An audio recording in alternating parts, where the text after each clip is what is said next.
Clean and unclean animals. Now the Lord spoke to Moses and Aaron, saying to them, Speak to the children of Israel, saying, These are the animals you may eat among all the animals on the earth.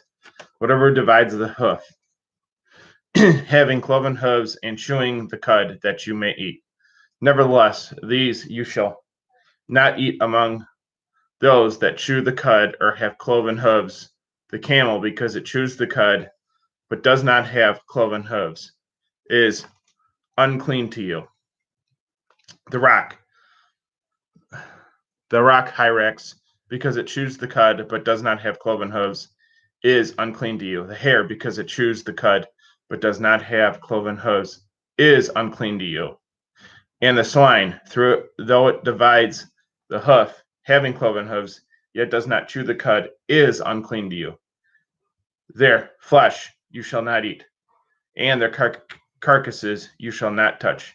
They are unclean to you.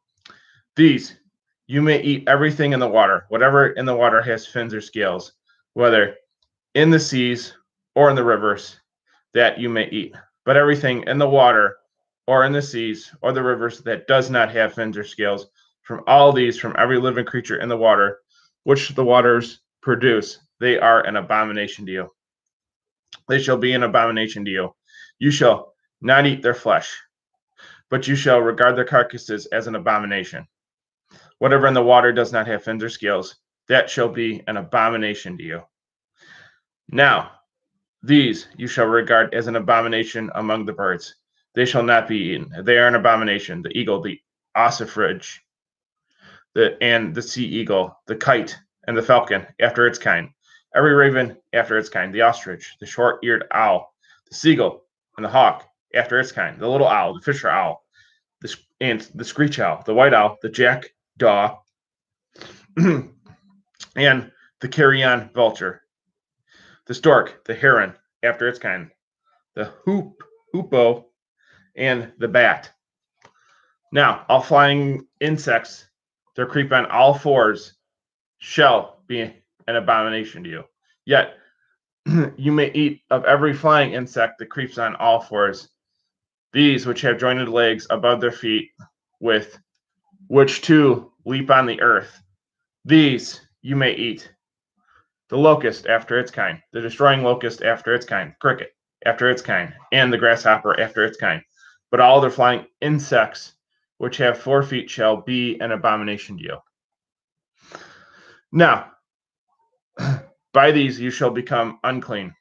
Whoever touches the carcass of any of them shall be unclean until evening.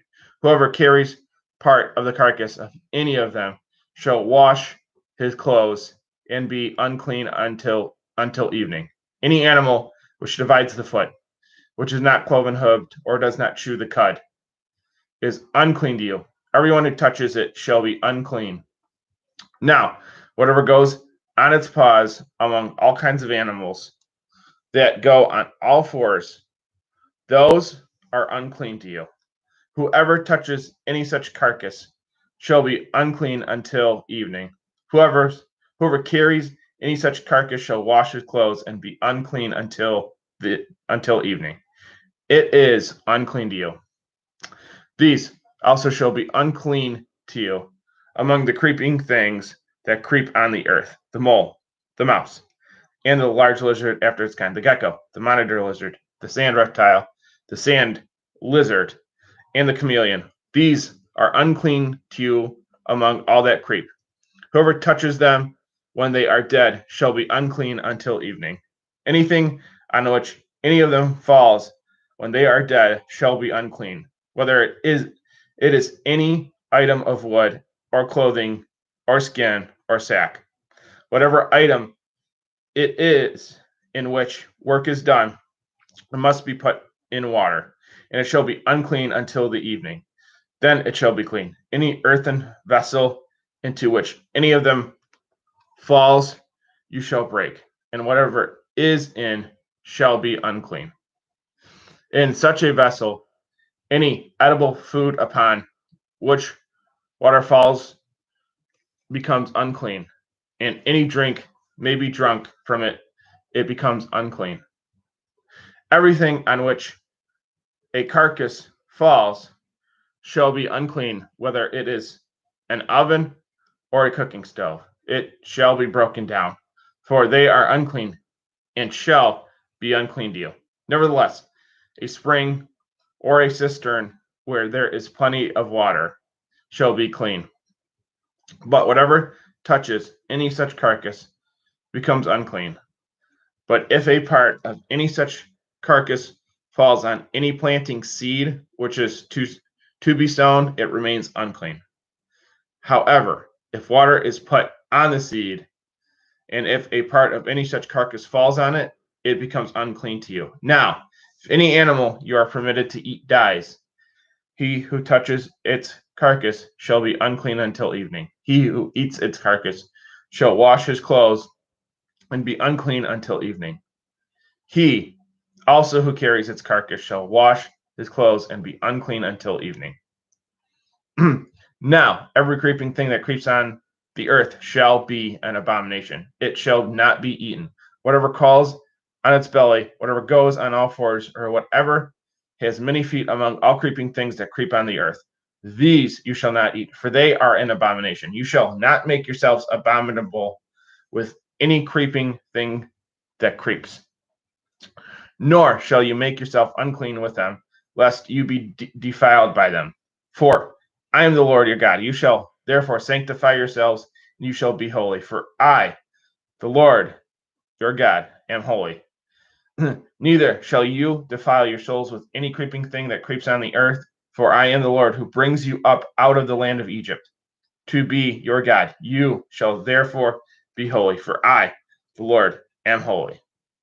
This is the law of the animals and the birds and every living creature that moves in the waters, and of every creature that creeps on the earth, to distinguish between the clean and the unclean and the clean, and between the animal that may be eaten and animal that may not be eaten.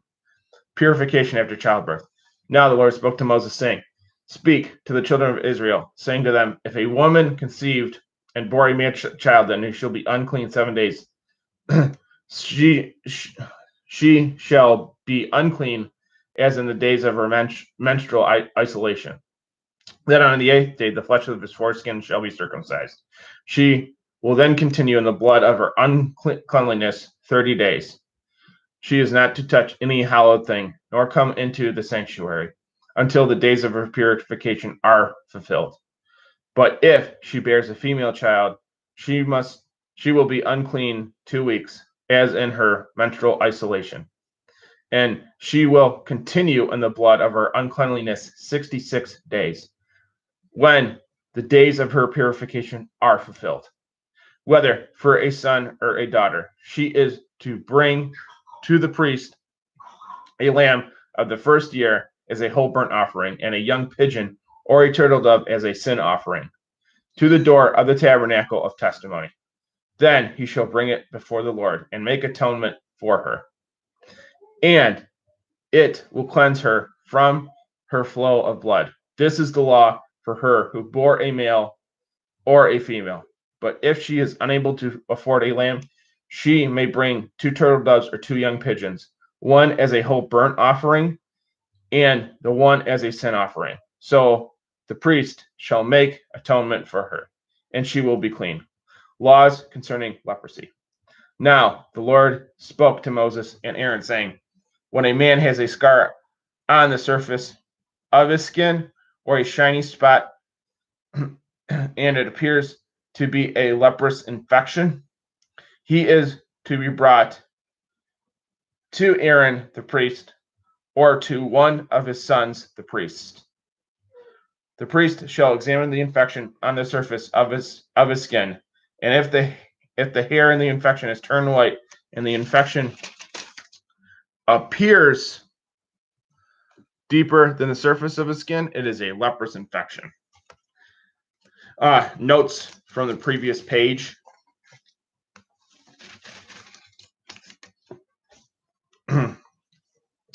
11, 2 through 4, and 47.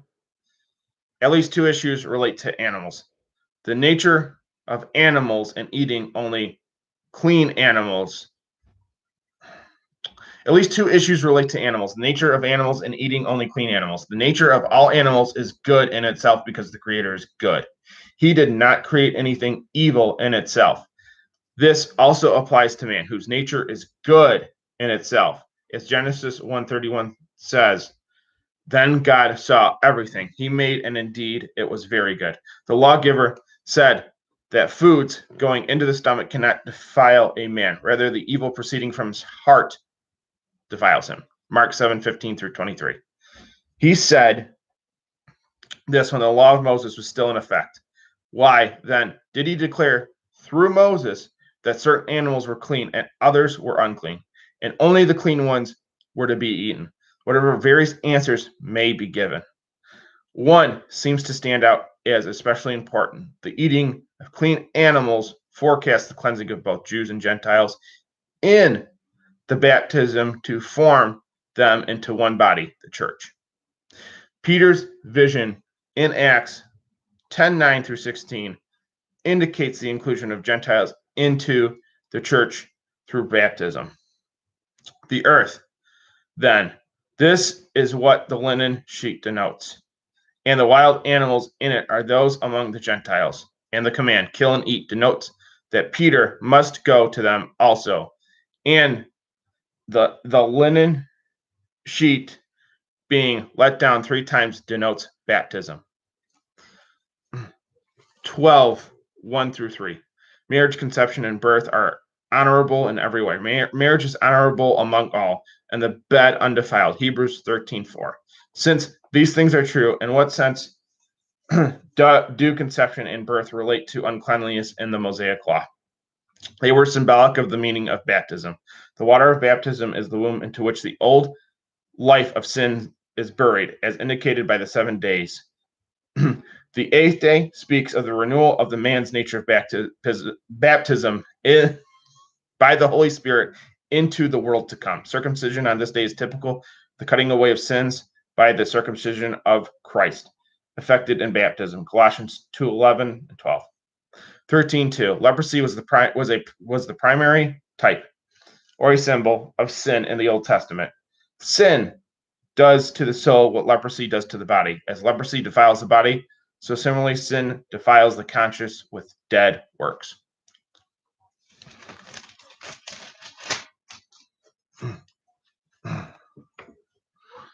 Okay. Thus, the priest shall examine him and pronounce. Well, this is coming. Okay, hold on. This is coming from laws concerning leprosy.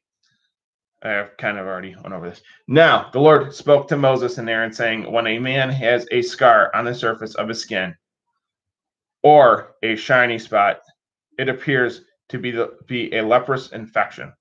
He is to be brought to Aaron, the priest, or one of his sons' priests. The priest shall examine the infection on the surface of the skin, and if the hair in the infection has turned white and the infection appears deeper than the surface of his skin, it is a leprous infection. Thus, the priest shall examine him and pronounce him unclean. But if the shiny spot on the surface of his skin is white, but appears to be no more than skin deep, and his hair has not turned white, but is dark, the priest shall quarantine him for 7 days. Then the priest shall examine him on the 7th day, and indeed the infection appears as it was and has not spread on the skin, the priest shall quarantine him another 7 days.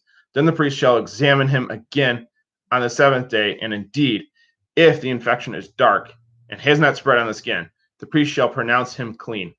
It is only a spot, and he shall wash his clothes and be clean. But if the spot happens to spread at all on the skin after he was seen by the priest for his cleansing, then he must be seen by the priest again.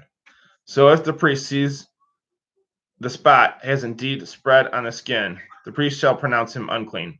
It is leprosy. When the leprous infection is on a man, he shall be brought to the priest. The priest shall examine, and indeed, if the scar on the skin is white and has turned the hair white, and some of the flesh in the scar is healthy and alive, it is an old leprosy on the surface of his skin.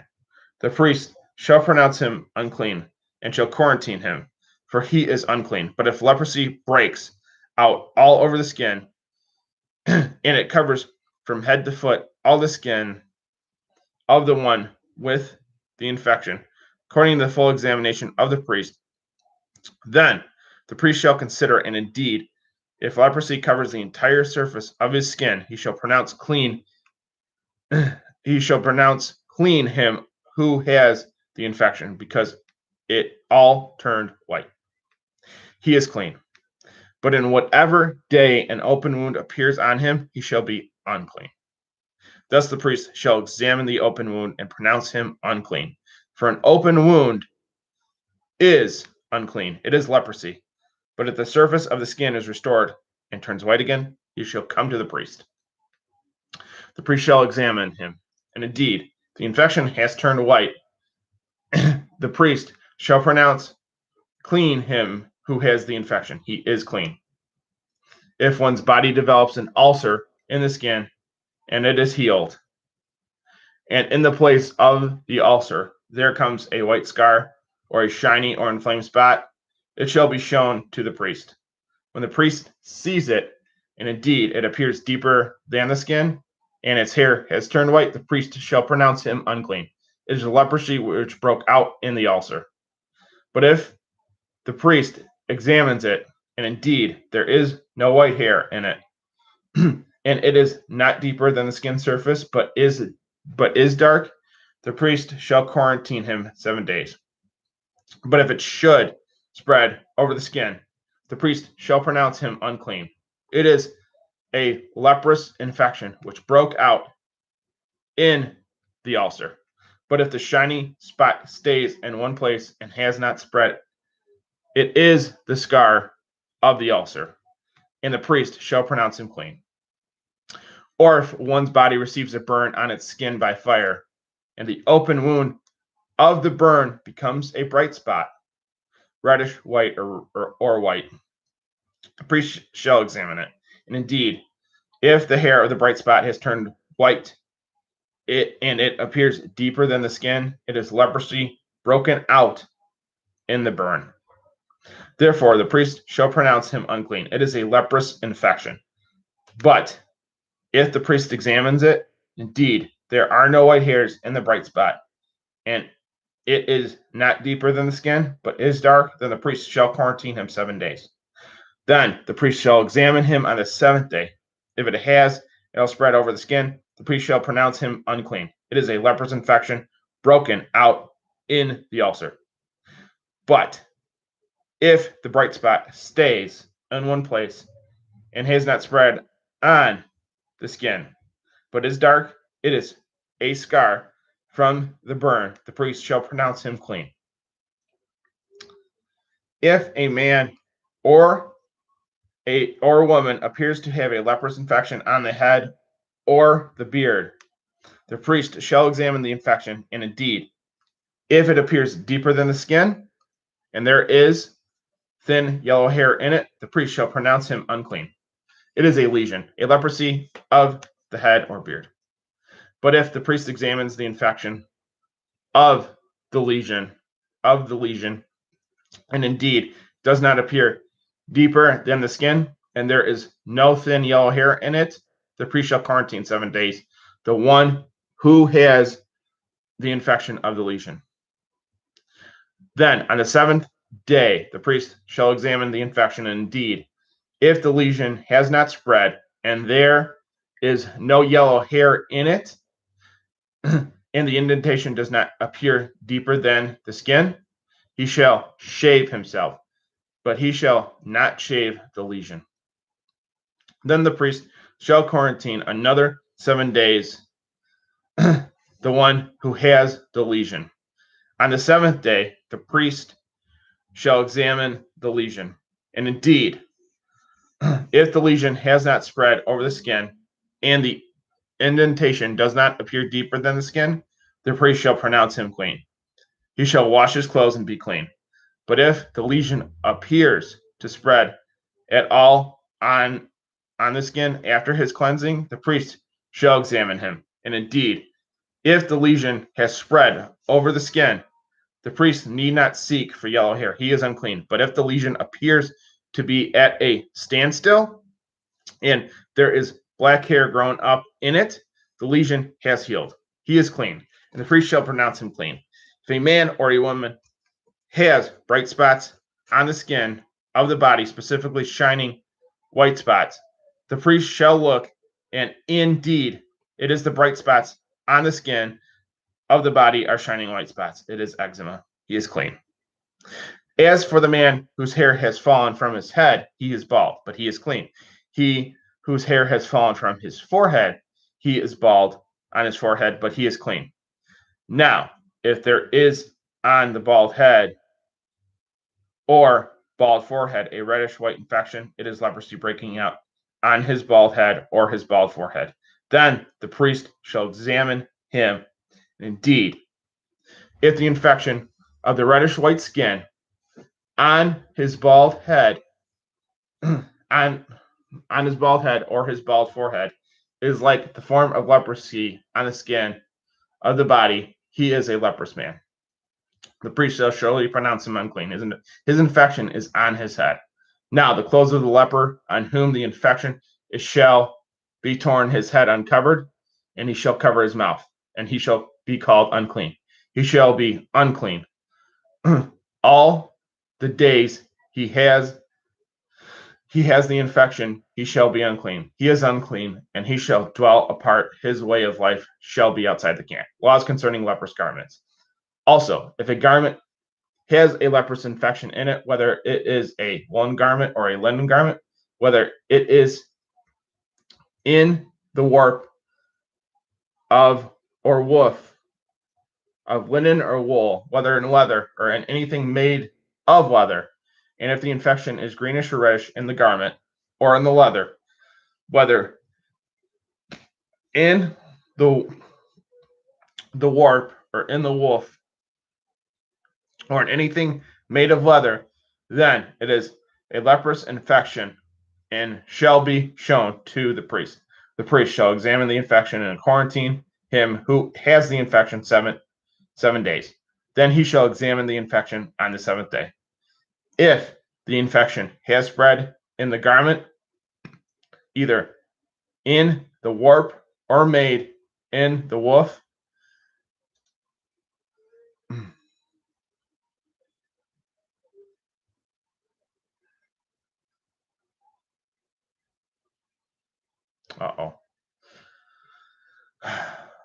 let me start this again. Laws concerning leprous garments. Also, if a garment has a leprous infection in it, whether it is a woolen garment or a linen garment, whether it is in the warp or woof of linen or wool, whether in leather or anything or in anything made of leather, and if the infection is greenish or reddish in the garment or in the leather, whether in the warp or in the woof or in anything made of leather, then it is a leprous infection and shall be shown to the priest. The priest shall examine the infection. In the quarantine, the priest shall examine the infection and quarantine him who has the infection 7 days. Then he shall examine the infection on the 7th day. If the infection has spread in the garment, either in the warp or in the woof, in the leather or in anything made of leather, the infection is an active leprosy. It is unclean. Therefore, he shall burn the garment with the infection, whether the warp or woof, in wool or linen, or in anything of leather, for it is an active leprosy. The garment shall be burned in the fire. But if the priest examines it, and indeed the infection has not spread in the garment, either in the warp or in the woof, or in anything made of leather, then the priest shall order that object with the infection be washed, and he shall quarantine it another 7 days. Then the priest shall examine the infection after it is washed. And indeed, if the infection has not changed its color, through the infection has not spread, it is unclean, shall be burned in the fire. For it is firmly established in the garment, either in the warp or the woof. The priest examines it, and indeed the infection is dark after washing it, he shall tear it out of the garment, whether out of the warp or the woof or the leather.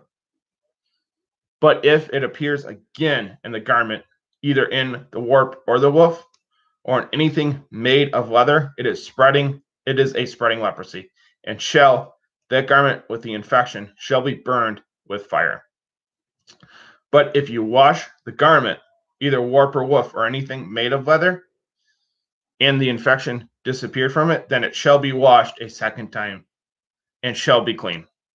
This is the law of the leprous infection, and a garment of wool or linen, either in the warp or the woof, or in anything made of leather, to pronounce it clean or to pronounce it unclean. Notes from the previous page. 13.3. Person with leprosy was pronounced unclean. Similarly, all sin is unclean in the eyes of God. God did not call us to uncleanliness, but to holiness. 1 Thessalonians 4:7. 13.9.10.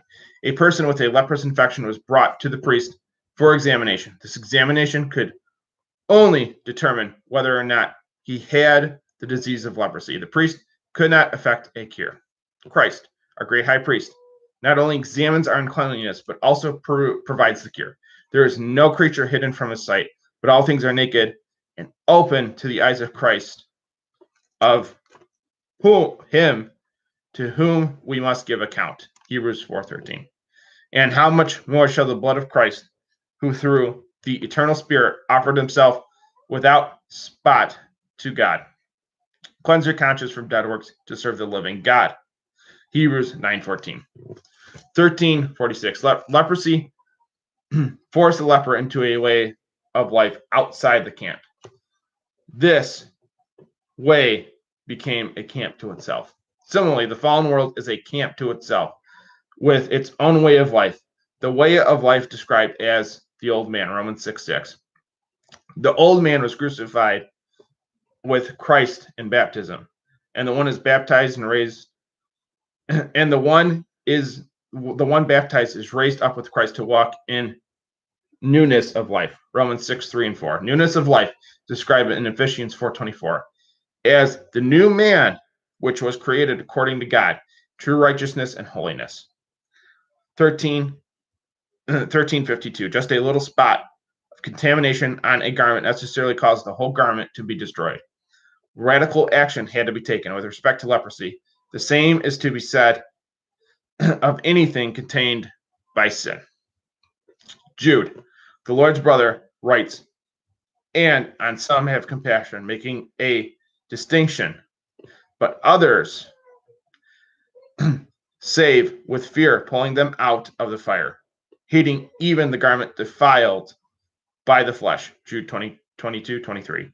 He seems to have the matter of leprosy in mind, but applies to sin and its contagion.